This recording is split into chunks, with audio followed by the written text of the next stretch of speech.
Hi there, everybody. It's me, Matthew. Welcome back. I'm glad you're here. Last time we talked about Moses and the Israelites going to Mount Sinai, where God gave them a set of rules for life. Today we're going to talk about the Israelites getting into the Promised Land. We're jumping a couple books forward in the Bible to the book of Joshua. Let's go. Bible story time. Bible story time.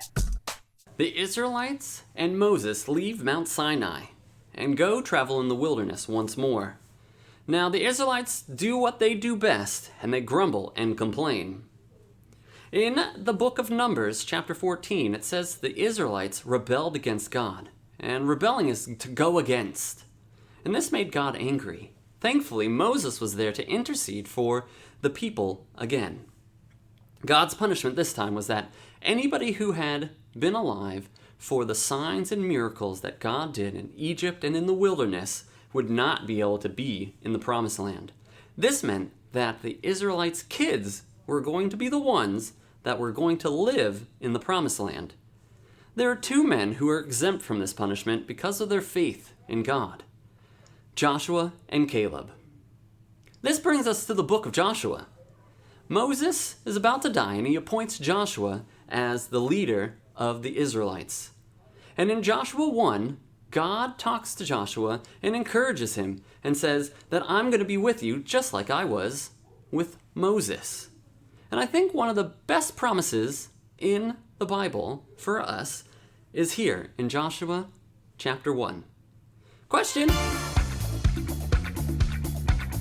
could you figure out what that promise is? Go read Joshua chapter 1 verses 1 through 9 and you'll find it.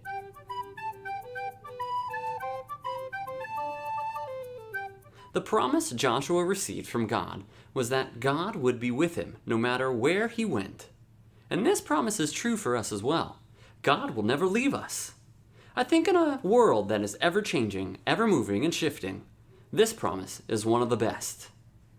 God will never leave you no matter what. With Joshua at the lead, the Israelites make their way into the Promised Land by crossing the Jordan River on dry land. It's a pretty cool story. You should read about it in Joshua chapter 3 and 4. Question: if you were to take over or conquer a city with large walls or towers, how would you do it? Talk about it. You might have said build a big army and have some catapults whoosh, and destroy the city, or maybe you were trying to be sneaky and try to infiltrate the city and destroy it from within.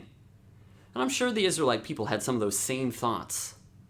And you see, the reason they were having to think about this was because the land of Canaan, the Promised Land, was a land filled with people.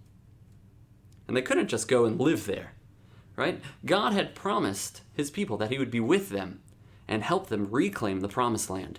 In Joshua chapter 6, there is a city, the city of Jericho. And it was this big, giant city with huge walls and towers and very hard to conquer or take over. And the plans that we had might have worked, but God had a different plan. And it was a little odd for taking over or conquering a city. God's plan was for the Israelites to walk around the city 7 times.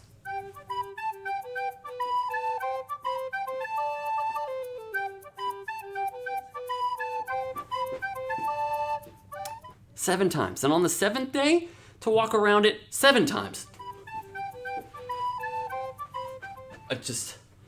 I'm not going to walk around it 7 times. But the Israelite people did on the 7th day. And on the 7th day, they also had to yell as loud as they could after the 7th rotation around the wall. Now, this plan doesn't seem like a very good battle plan, but that's the point. It was a plan about trusting in God, trusting in God's plan. And the Israelite people did it. They followed God's plan. The city crumbled to the ground. Pretty amazing.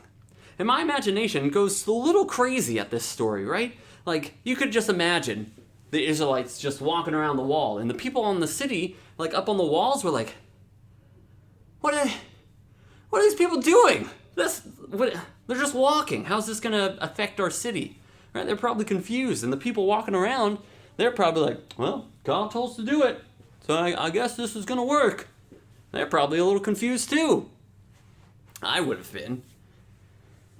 Anyways, I think we should give the yelling a try, because I've never yelled at a wall to see if it would crumble, but maybe it will. So, come on. All right, I found a wall.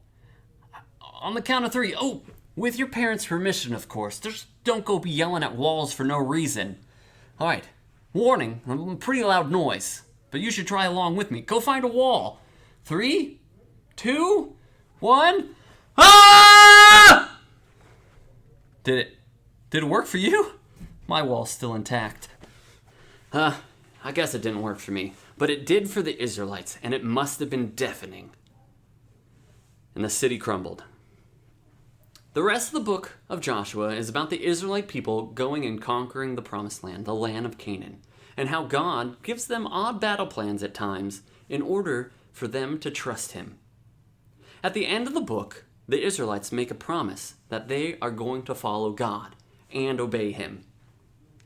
Unfortunately, this doesn't pan out for them, and they soon disobey, which we'll get to next time.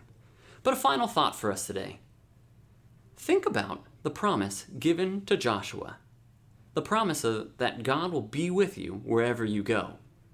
No matter where you go, he's going to be with you. And think about how the God of everything is never going to be leaving you. I think that's pretty cool.